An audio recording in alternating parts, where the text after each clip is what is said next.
എല്ലാവർക്കും സർക്കാർ വീട്ടിലേക്ക് സ്വാഗതം. ഇന്നത്തെ റെസിപ്പി വഴറ്റാതെ എളുപ്പത്തിൽ ഉണ്ടാക്കാൻ പറ്റിയ ഒരു ചിക്കൻ റോസ്റ്റ്. 1.5 കിലോ ചിക്കൻ ക്ലീനാക്കി എടുത്തത്. അതിലേക്ക് 1 ടേബിൾ സ്പൂൺ മുളക് പൊടി, 1 ടേബിൾ സ്പൂൺ മല്ലിപ്പൊടി, 1/4 ടീസ്പൂൺ മഞ്ഞൾപ്പൊടി, 1 ടേബിൾ സ്പൂൺ കുരുമുളക് പൊടി, 1/2 ടീസ്പൂൺ ഗരം മസാല, ആവശ്യത്തിന് ഉപ്പ്, 1 ചെറുനാരങ്ങ നീര് എല്ലാം കൂടി ഇതേപോലെ കൈവച്ച് കുഴച്ച് അരമണിക്കൂർ റെസ്റ്റ് ചെയ്യാൻ വെക്കുക. ഒരു പാനിലേക്ക് കുറച്ചധികം വെളിച്ചെണ്ണ ഒഴിച്ചു കൊടുക്കുക. അതിലേക്ക് റെസ്റ്റ് ചെയ്യാൻ വെച്ച ചിക്കൻ ഇതേപോലെ ആഡ് ചെയ്ത് കൊടുക്കുക. സ്റ്റൗവ് ഹൈ ഫ്ലെയിമിൽ വെച്ച് കൊടുക്കുക. എന്നിട്ട് ഇതേപോലെ ഇടയ്ക്കിടയ്ക്ക് ഒന്ന് ഇളക്കി കൊടുക്കുക. സ്റ്റൗ മീഡിയം ഫ്ലെയിമിൽ വെച്ചതിന് ശേഷം മൂടി വയ്ക്കുക. വെള്ളം, ചിക്കനിലെ വെള്ളമൊക്കെ ഇങ്ങനെ ഇറങ്ങി വന്നിട്ടുണ്ട്. അത് ഒന്ന് വറ്റിച്ചെടുക്കുക.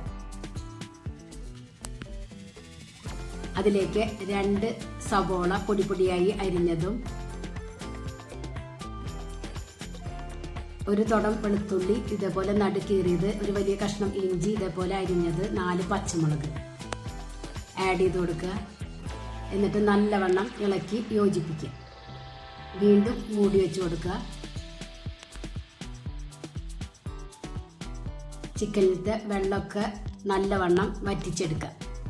അതിലേക്ക് 1 ടേബിൾ സ്പൂൺ കാശ്മീരി മുളക് പൊടിയും 1/2 ടീസ്പൂൺ ഗരം മസാലയും കൂടി ആഡ് ചെയ്ത് കൊടുക്കണം. ഗരം മസാല അത് വിട്ടുപോയിട്ടാണ്. ചിക്കനിലത്തെ ഈ ടൈമിൽ ഇതിലെ ഉപ്പൊന്ന് ചെക്ക് ചെയ്ത് നോക്കുക. കുറച്ച് ഉപ്പ് പോരാത്തതുകൊണ്ട് ഞാൻ ഇതിലേക്ക് ആഡ് ചെയ്ത് കൊടുക്കുന്നുണ്ട്.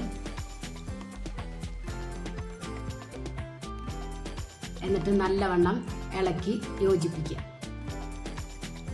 ചിക്കനിലത്തെ വെള്ളം മുഴുവൻ വറ്റിച്ചെടുക്കണം കേട്ടോ. ഡ്രൈ ആക്കി എടുക്കുക.